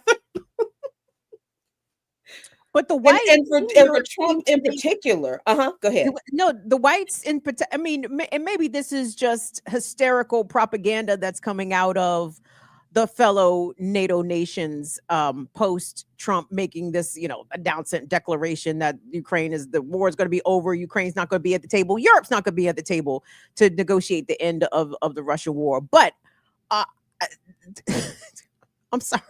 Every time because I can't overstate how shook the continent seems to be, and by I mean the white, the Caucasoid continent. Like they seem to be genuinely concerned that this is going to greenlight further Russian imperialism, either Russia's recapture of the former Soviet states or even moving further westward, which I kind of think is, I don't understand it, because I understand, okay, Russia has not yet been able to conquer Ukraine because the US was propping it up. But I don't think, as high tech as, let's say, the Russians' nuclear program is, I don't think that their military is such that they're out to recapture Poland, or they're gonna, come get Estonia, Belarus, and Germany's next. We're gonna come back and get East Germany. I'm like, I need y'all to relax a little bit, man. Like, even if Putin wants to do some sort of aggression, he can't conquer the territory and he can't hold it. Let him have his little bit of Ukraine. Let him have Crimea and Odessa and wherever else. But I just think there's a lot of Russophobia, hysteria coming out of Western Europe, thinking that Putin, that they're about to start bombing London again. It's odd energy. Well, first of all of that fear mongering about Russian imperialism, that is just anti-communism left over, that is still very much in the fervent minds of the pan-Europeanists. But it's also them projecting what they would do, because these claims of Russian imperialism, Russia wanting to conquer Ukraine, Russia doesn't want it. They did not respond on what was it, February 22nd, 2022? They didn't respond to NATO weapons being placed in Ukraine and pointed at them after NATO placed weapons and soldiers and did war games in every former Warsaw Pact country on Russia's border. After NATO and the US said, we're not expanding NATO any closer to your borders. That's what Russia responded to. Mm-hmm. It wasn't and Russia finally responded after 8 years to Kiev bombing the shit out of Eastern Russia, which is where ethnic Russians largely live. That is why Russia responded to what the US, EU, and NATO was doing in and with Ukraine. So the purpose was never to conquer Ukraine. Russia doesn't want Ukraine. As a matter of fact, Ukraine has always been a hotbed of fascism. They were on the side of the Nazis in World War II. They carried out massacres and pogroms of Poles, of Jews, of Russians during World War II. They still celebrate their World War II Nazi heroes like Stepan Bandera. So when Putin said Ukraine needs to be denazified, he wasn't lying. The coup in 2014 that the US propped up was the facilitation of neo-Nazi fascist forces in the government, in the police, and in the military. So after the coup in 2014 and the fascists were empowered and they have weapons and now they have political power and they have the support of the US government through Victoria Nuland and John McCain and Jake Sullivan and Obama and Biden, because this happened during the Obama administration. Then what happened? Then the ethnic Russians in the eastern region of Ukraine sees that now the fascists are a part of the government. They are in the police, they're in the military, and they're like, we don't want to be a part of this shit because we know what they do. And they voted to secede from Ukraine. Obama, in typical imperialist fashion, with no evidence whatsoever, declares the elections invalid. And then starts saying, the Russian military is there, forcing people to know. The Russian military was there because Kiev had already started bombing those people. The Russian military was protecting the people in the Donbass region from the Ukrainian army. And this was in 2015 to 2017. For 8 years, Ukraine bombed the shit out of the eastern region in Donbass. And for 8 years, Russia largely didn't do anything because the people in the Kremlin understood that what was happening with the Civil War was happening with the facilitation of the United States. And for Russia to get involved in that, they were going to get involved in a confrontation with the United States. And even though it was their own people who were being bombed, the Russians decided politically, we can't, because it would be a quagmire we can never get out of.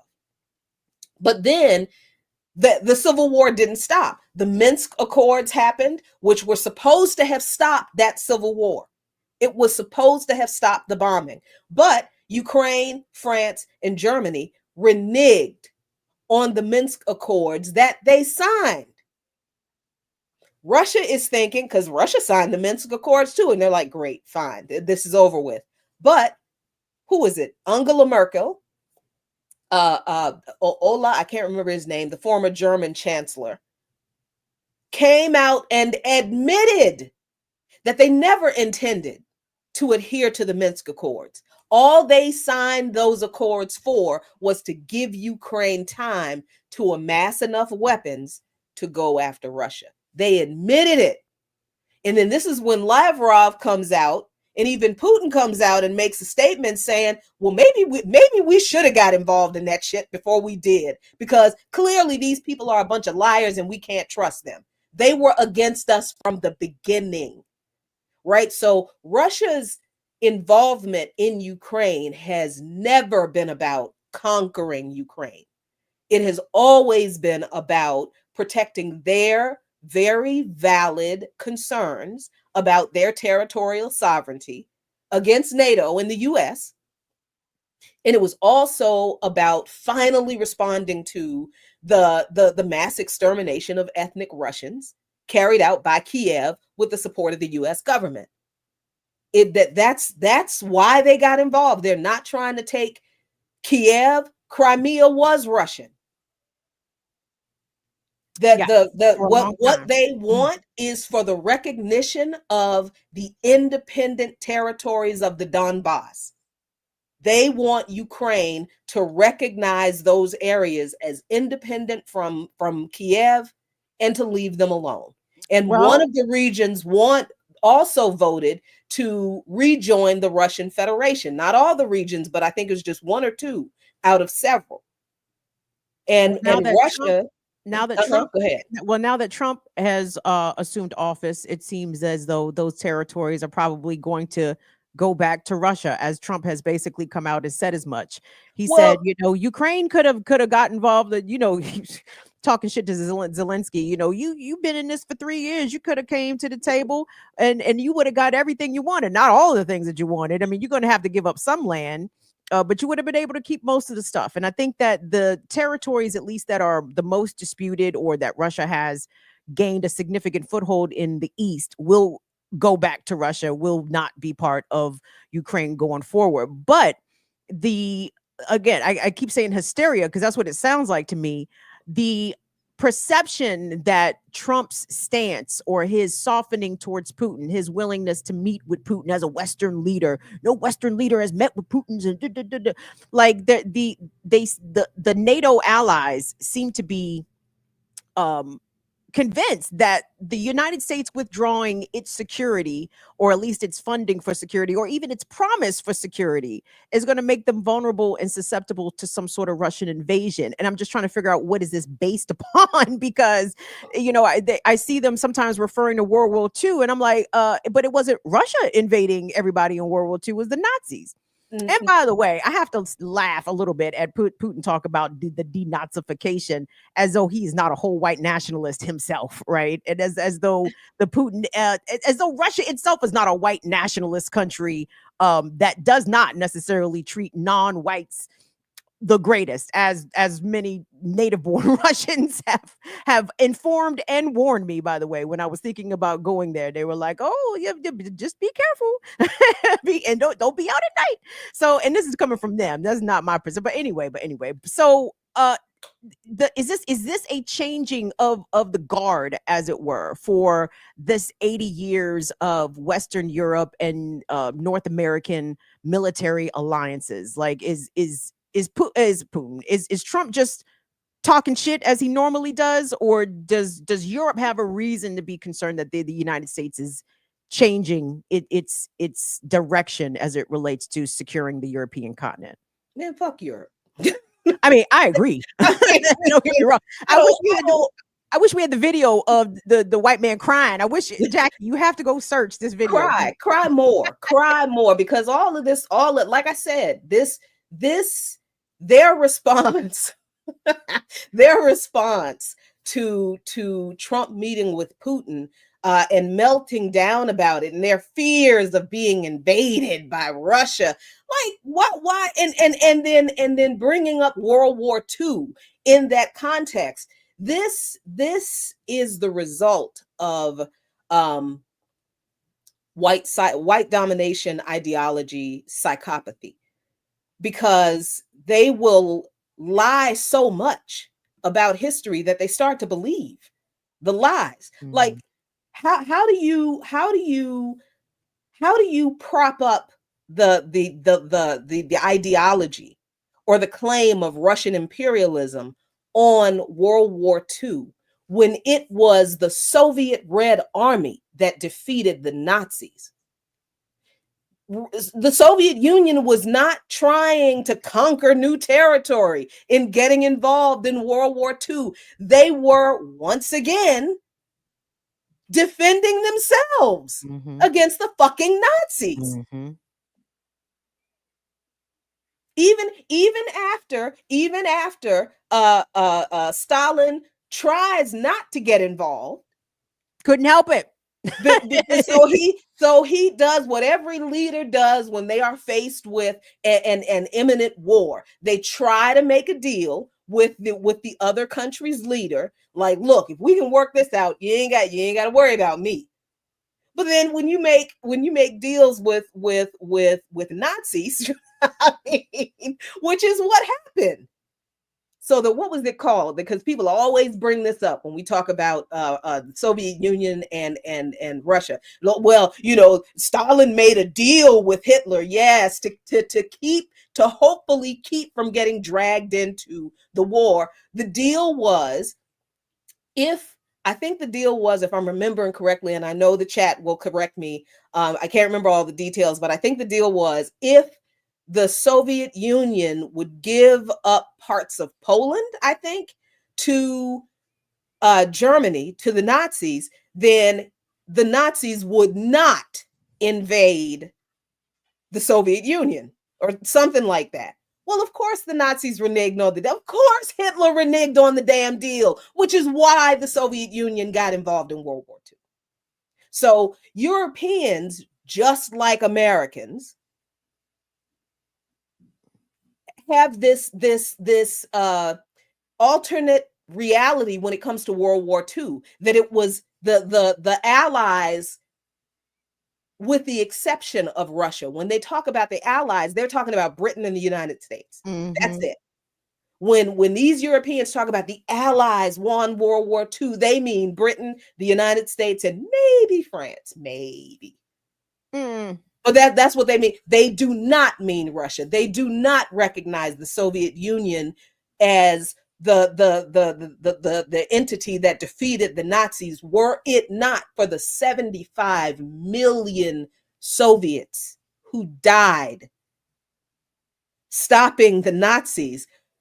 They wouldn't have been stopped. That is just the truth. And it is a truth the Europeans and Americans have never wanted to admit. This is why the narrative about World War II in the US and in a lot of places in Europe is that Russia had nothing to do with it. This is why people don't know that Russia, the Soviet Union, actually won World War II. I mean, why did they think that Stalin, Churchill, and FDR was in the picture together? Like, why did y'all think they've never seen that? People who are educated in public schools in the United States, and I'm pretty sure in Europe and in the UK at least, they've never seen that picture. They ain't never seen. The only thing they've seen about World War II are the movies their imperialist governments approve to be produced about World War II. And those movies all leave the Soviet Union out. Which is crazy. So this projection of oh my God, the United States now is turning from us, the Europeans, and turning toward Russia, and that's just going to embolden Putin to invade other countries and reconstitute the Russian empire. That's bullshit. That is European projection of what they would do if they had the chance. Now, look, I'm not saying that Putin is a good guy. This is why we do not individualize foreign policy. This is not a Putin issue. We can talk about how Putin came to power, and that goes right back to the fucking Democrats. Well, and remained in power. It remains in power. I mean, Putin has been in power for what, 20 years? I mean, he remains in power because the Russians keep voting for him to stay in power. I guess. No, that is how it happens.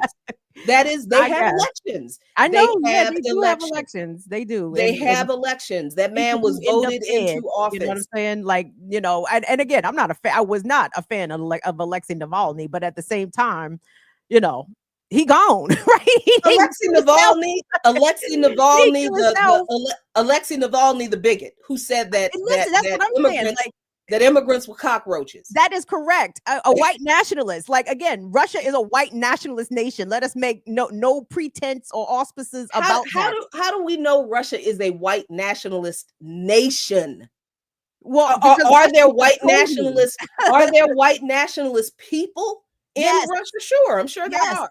Yes. But the entire nation is white nationalist. Whole nation. Isn't America a white nationalist nation? It's like, I mean, I will generalize Russia in the same way that we generalize the United States. Like, they are white nationalist nations. Are we ourselves as individuals? Are you and I white nationalists? No. Are we in America? Yes. Is America still a white nationalist country, despite there are people here who are not white nationalists? Yes. So I think the same definitely applies to Russia. Like, Russia is not welcoming us, you know what I'm saying, with any open arms. And if we do get there, you know, we are not given the red carpet treatment. Hold on, wait. I don't want us to elevate Russia as like this wonderful, diverse place of nobody is elevating Russia as a wonderful, diverse place. I'm just talking about the material historical facts of what happened and what did not happen. Mm-hmm. Russia. And the idea, African revolutions against colonialism, many of them would not have been successful were it not for the support of Russia, China, and Cuba. In Africa, I'm talking about how are these peoples and populations represented within the whole of Russia? I don't dispute that they have assisted tremendously around the globe in different confrontations, but in Russia proper, do people think that there are only Europeans in Russia? Are the same like the US? I mean, but who dominates? Who's the dominant populace? Africans have been in Russia. Yes, and they occupy any positions of power? Do they have a say? Are they a contingent? Are they a caucus? Do they, you know what I'm saying? I don't see Africans represented in the populace and the citizenry of Russia. I see them represented as visitors, as students. Russia is not Africa, so why would I'm not sure what. Why would Russia is white nationalists? Like, full stop. Like, there's, I mean, I don't even see like this. I don't even see how Russia is Asian. Russia is Asian. Russia has an enormous indigenous Asian population. Yeah, and they are they treated well? They are. Like, are our indigenous people treated well? I mean, I'm saying my point is, though, they are white. It's a white nationalist country, just like the United States. You know what I'm saying? It's less diverse for a myriad of reasons. They didn't have slavery. They didn't have well, they do have Asian neighbors, but it wasn't a migratory Asian neighbors. Way. Mm-hmm. There are Asians who are Russian. Yeah. Yes. They don't have Asian neighbors. Russia is a diverse nation. No, there are not a lot of Africans in Russia because Africans don't need to travel to Russia to live. So, but there are Africans there. There are people there who immigrate there. But is the population of African immigrants enormous? No, but we know from history. Paul Robeson spent a lot of time in Russia. W.E.B. Du Bois spent a lot of time in Russia. Celebrities, people with names. Yes. How are regular Africans treated? How are regular Black folks treated? You know, I understand that. I don't dispute that they have treated some Black folks well. I'm telling you what the white Russians told me as a Black American about their own country. I can only take them at their word. You know what I'm saying? Mm-hmm. So I'm not going to argue with the white Russians when they tell me their country is white pride, you know. And I know Navalny also was an anti-immigrant, but anti-immigrant on his policies and stances. But how is that different for Putin? You know what I'm saying? How Navalny was a U.S. agent that they were paying to try to oppose Putin. But Navalny never had the popularity among the Russian people to ever do it. His popularity among the Russian people never broke 10%. So he was never really in opposition to Putin. And the things that he reported about Putin and his corruption were lies. So I'm not sure. Look, I am not propping up Russia as anything other than a country with sovereignty like every other country. Their history is not the same as the history of the United States. Correct. So no, I do not agree that all of Russia is a white nationalist country, because Russia is Asian. Russia is largely Asian. I mean, America is largely Hispanic. You know what I'm saying? America is not largely Hispanic. It is. I mean, the majority of people in this country are non-white, right? Like if you add everybody up, Blacks, Latinos, Asians, indigenous folks, we either equal or exceed the white population, and America still remains a white nationalist country, even in spite of that. I don't even understand. I'm confused why this is like a argument. Like I understand there are non-whites living in Russia.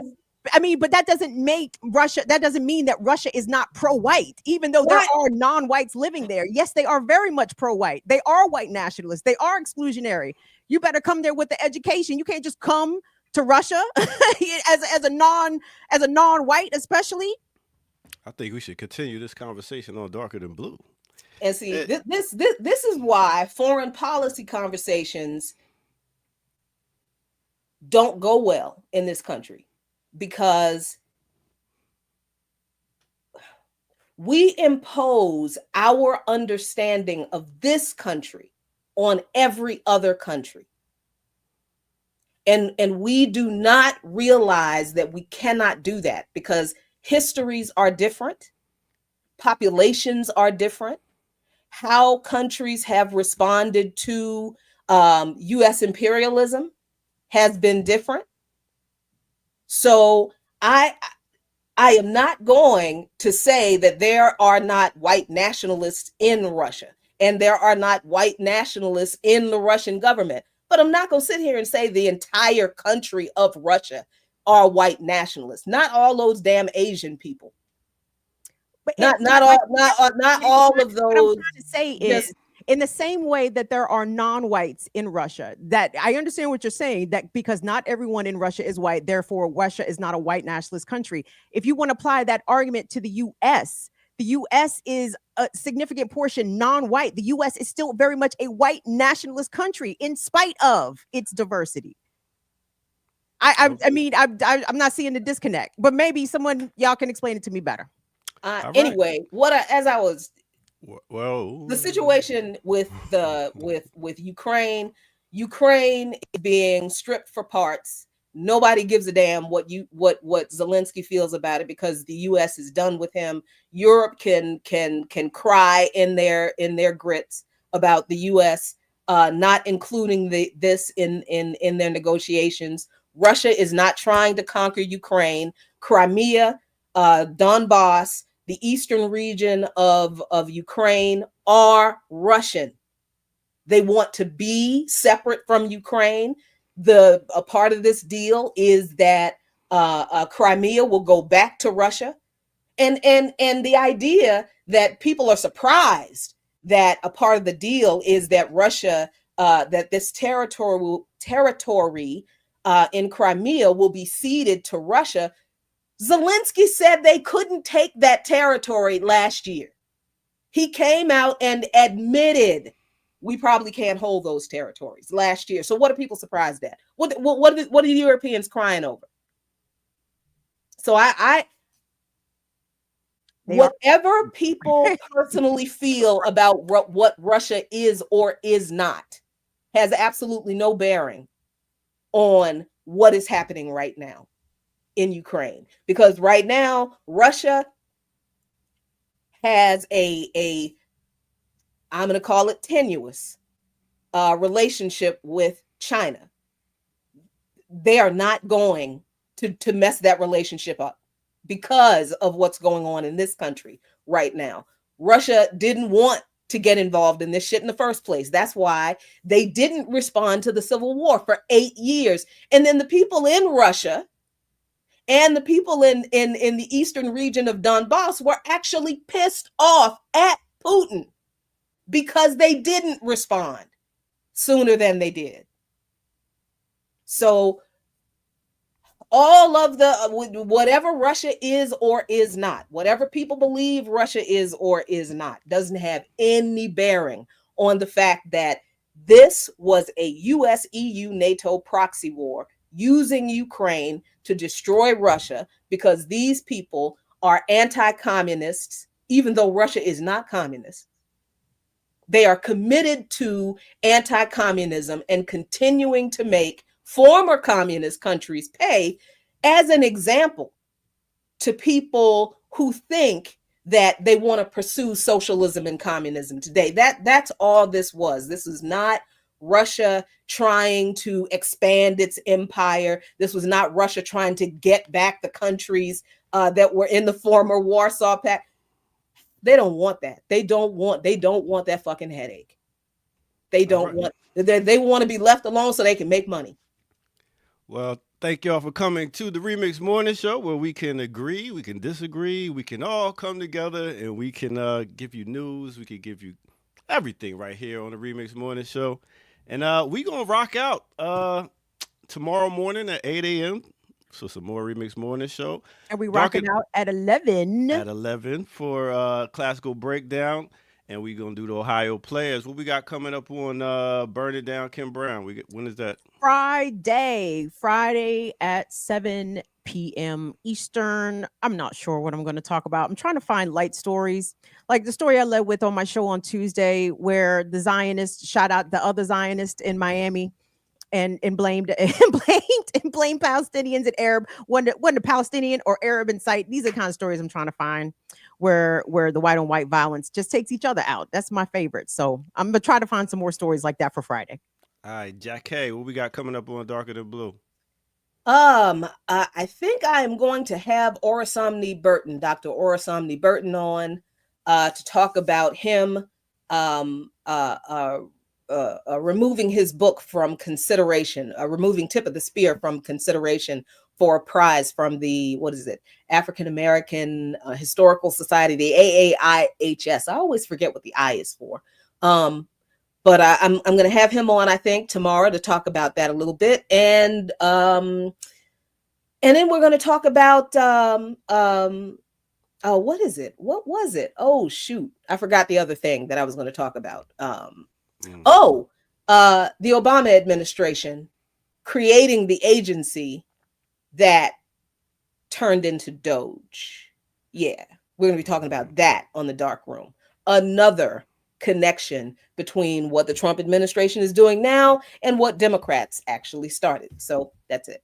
All right, that's what I'm talking about. Just got a text saying, I know this doesn't concern you, but Trump is shutting down at midnight tonight the federal website for ordering free COVID tests. All right. Well, big up.